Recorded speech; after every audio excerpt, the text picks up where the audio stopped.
Welcome to We Caribbean, a special program in which we discuss and analyze the issues affecting the region, giving a voice to those who are impacted.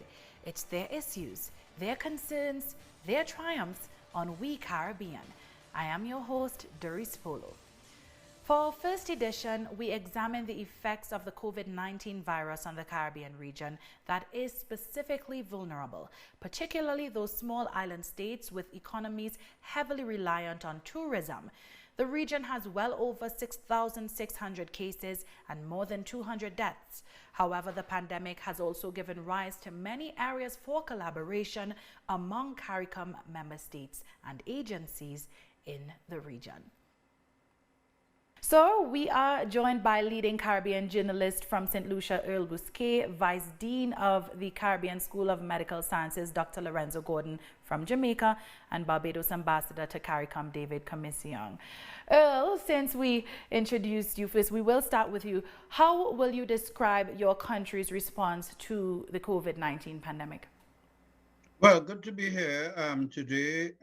It is one which, like most CARICOM countries, came late in the day, but considered early enough to have learned from the experiences of other countries in other regions to have prepared us for things that others had to discover. I think, like every other country, we were concerned about the rate of spread. Fortunately, St. Lucia has not yet joined the list of countries in which people have died. We still have no deaths in St. Lucia vis-a-vis 200 in Jamaica or Jamaica and Trinidad having as much as they are. I tend to try to not to keep up with the numbers game because we're talking about lives here. And I think the most important aspect of it is that it has grabbed us and the world by the throat and taught us lessons about the need to start to appreciate things that we took for granted. You raised a lot of good points. Dr. Gordon, Jamaica has had like 36 cases in 48 hours, bringing the total to 143. How would you say the government is treating with this issue? And based on your expertise, would you say the Caribbean region is prepared for a spike in cases as the world continues to battle this crisis? I don't think the Caribbean region is prepared. I don't think any country in the world is prepared. This is really something that is shocking to every country and every region.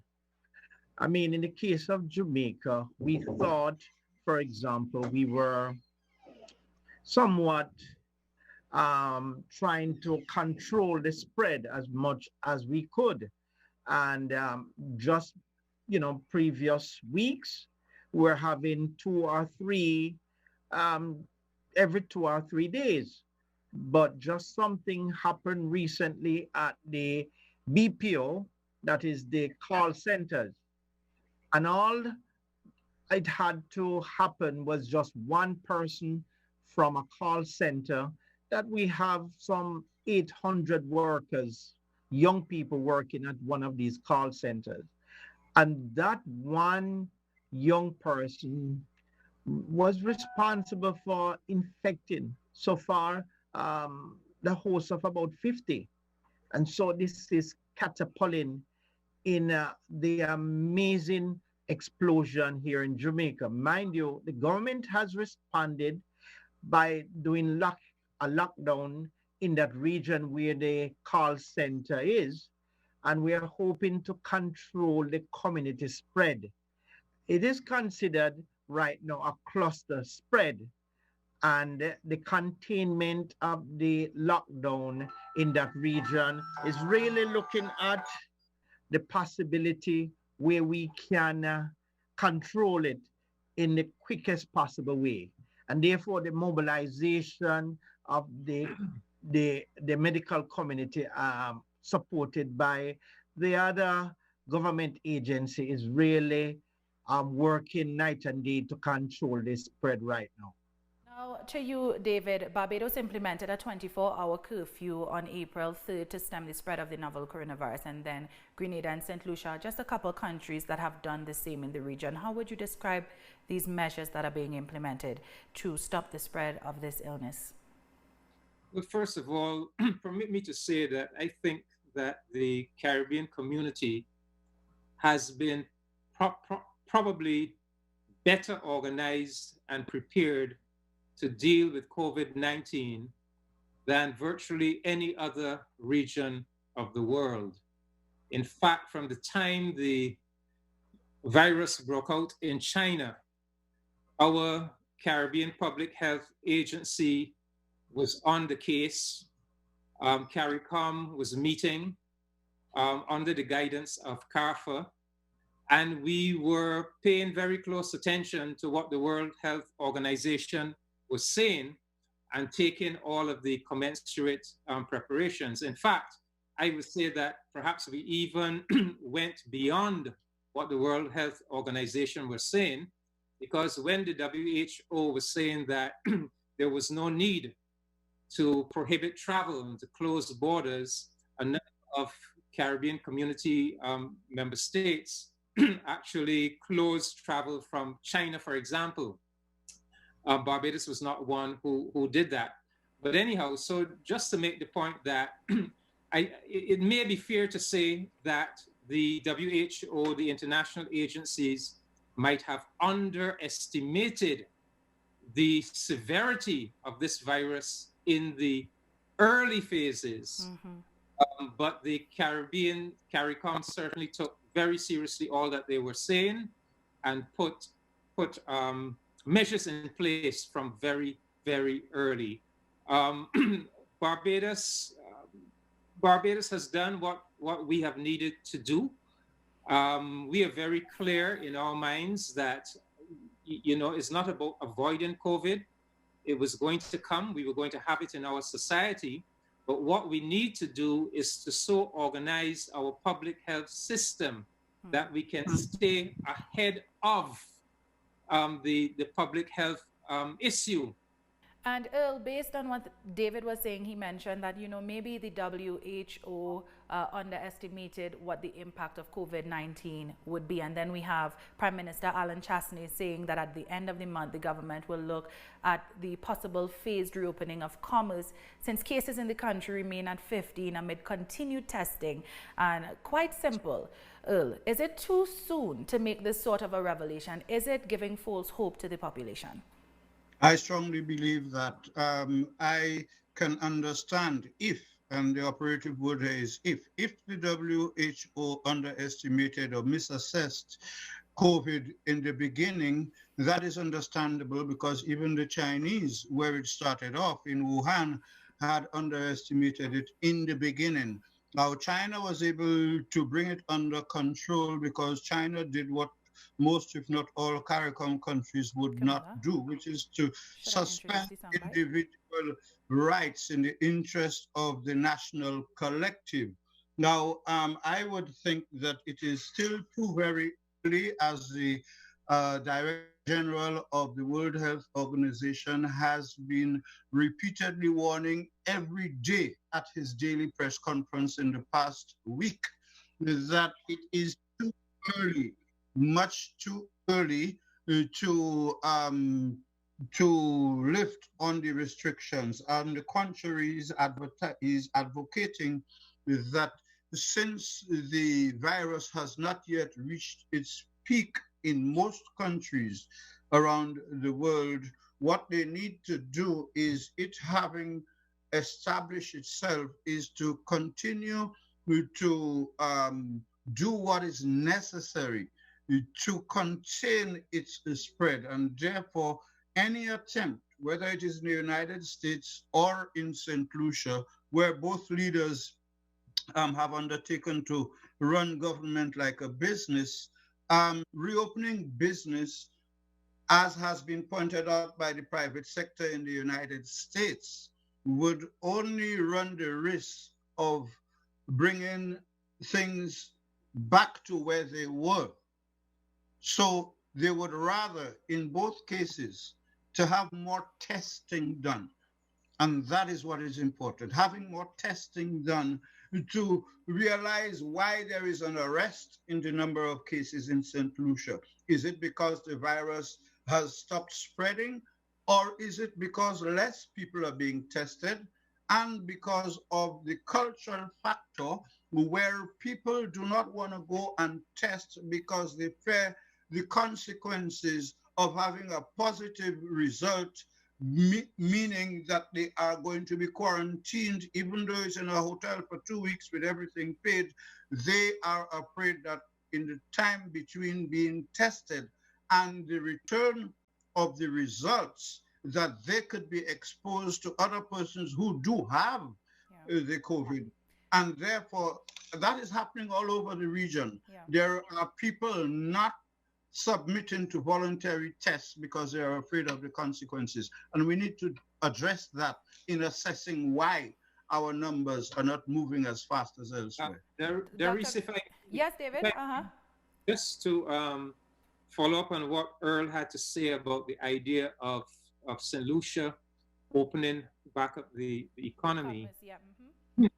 Coming out of the CARICOM meeting yesterday, what came through very strongly is that CARICOM is committed to making collective decisions on these matters. And you know, there's a saying that 2 heads are better than 1. Yeah. Well, I think if 2 heads are better than 1, 15 will certainly be better than 2. So I think there's, well, of course, there's an acknowledgement that COVID is not going to go away in a couple of weeks' time, that this virus is going to be with us for some time, and therefore we are going to have to find some way of, quote unquote, living with this virus, still being able to function as an economy in spite of the virus, but doing it in a way where we don't take undue health risks. So we have to find a way how to calibrate that. Yeah. But the idea is that we are going to have to, at some point, to start back opening up the borders, first of all, to inter-regional travel, and then to extra-regional travel. And we're going to have to work out a methodology for doing that, and also a timeline. Yeah.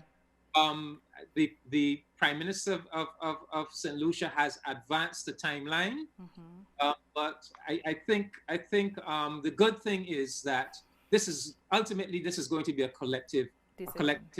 And Dr. Gordon, what is your medical expertise, your opinion on what we were just discussing between myself, Earl and David, regarding St. Lucia's Prime Minister saying, hey, if the numbers remain at 15 and are not increasing, we may look at the end of the month, allowing commerce to resume in the country. What are your thoughts on that? Well, I think medically, as it is said, we can look, we have to have a balance somewhere, because, you know, economically, I mean, the economics is going to determine to some extent how you apply your medical formulation in terms of treatment and providing the other health care at a cost, meaning medicine need to be manufactured, food need to get to persons. So you have to have that delicate balance, because if not, the persons with chronic diseases or even acute diseases, and it doesn't have to be COVID, they will suffer. And so you will have another ailment within our society, which is worsening of our chronic illnesses and not providing adequately for the challenges of the other acute processes. So it's a really balance, as my learned colleagues are saying. We have to have some sort of a timeline, and also to be able to work through all these processes in order to provide safety, as we say, and also to provide the food and necessary other medication that are needed by the general population. So it's really something that we ought to think in these kind of a multifaceted way in order to move forward in our region. With this current pandemic, international countries are more so focusing on themselves. And Antigua's Prime Minister commented on this. So let's take a listen. So now that the entire world is in crisis and that they have their own problems, that they're thinking inwardly. In fact, they're so domesticated in their thinking that even a few ventilators, to allow a few ventilators to come to the Caribbean, they're seizing them. To allow a few masks to come to the Caribbean, they're seizing them. So that was the Antiguan Prime Minister, Gaston Brown, who was basically saying that international countries are looking inwardly and they're not considering what is taking place with other countries and poorer countries. What are your thoughts on that? Well, if I could come in on this, the countries always resort to the cliche of doing what is in their national interest. And it is in that sense that countries that can best help others are becoming selfish and looking inward. The European Union didn't move a finger to help Italy and Spain when they were competing to see which would be the epicenter in Europe, when Europe became the new epicenter after China.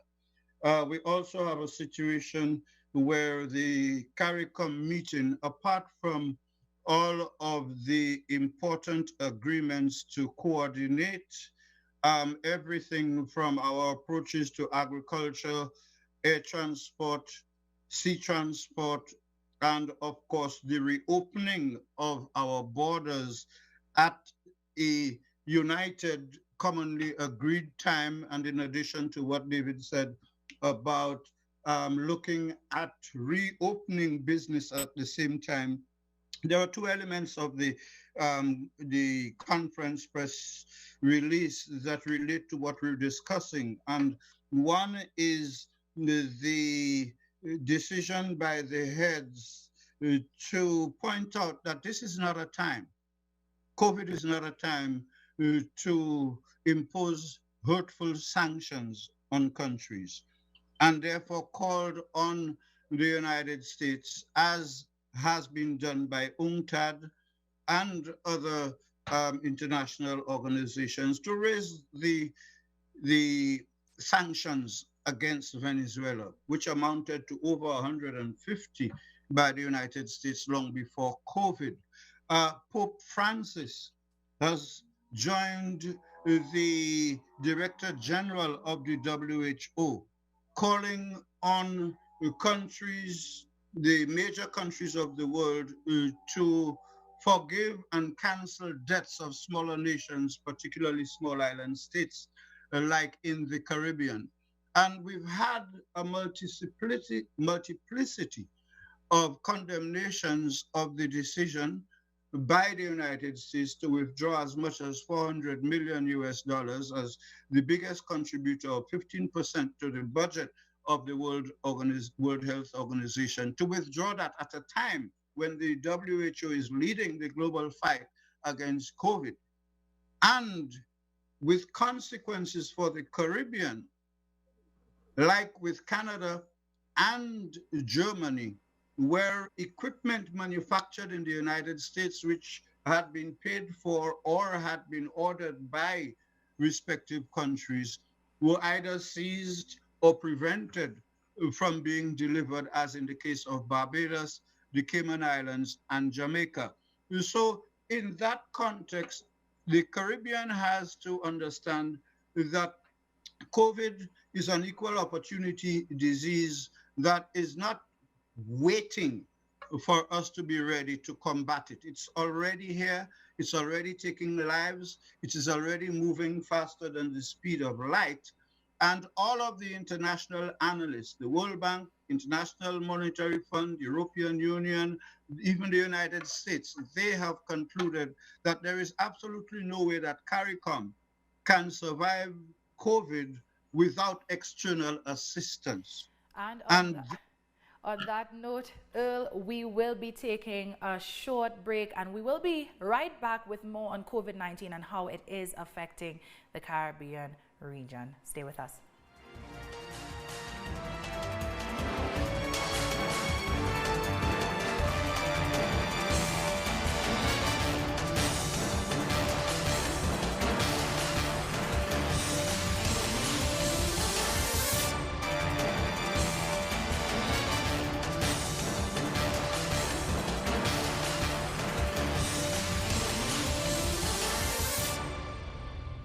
Welcome back. Now I'd like to go to the Ambassador to CARICOM, David Commission, for you to tell us what are the concerns right now as it relates to the threat of COVID-19 with the looming threat of the hurricane season. Well, CARICOM leaders are always very cognizant of the threat of hurricanes. We can't live in the Caribbean and not be cognizant of it. So, yes, part of the discussion yesterday centered around a recognition that we are facing a triple threat: COVID, climate change, and the hurricane season.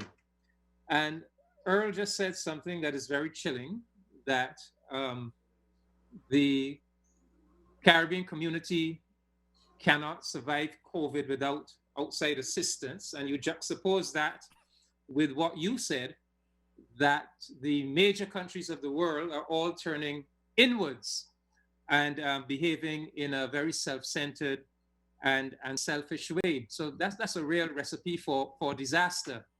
Of course, our countries are all members of the major international financial institutions of the world, the IMF and the World Bank.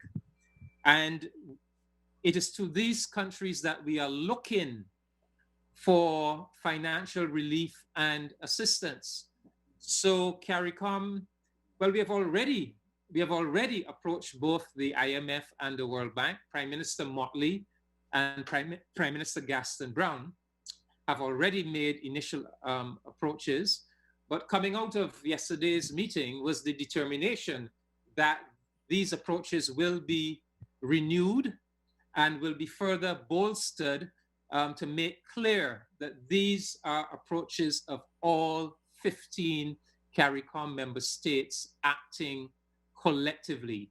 So we are making very, very firm and principled demands for debt relief, for greater access to financial resources, to removing this ridiculous per capita income criteria that prevents many of our countries from accessing concessional funding.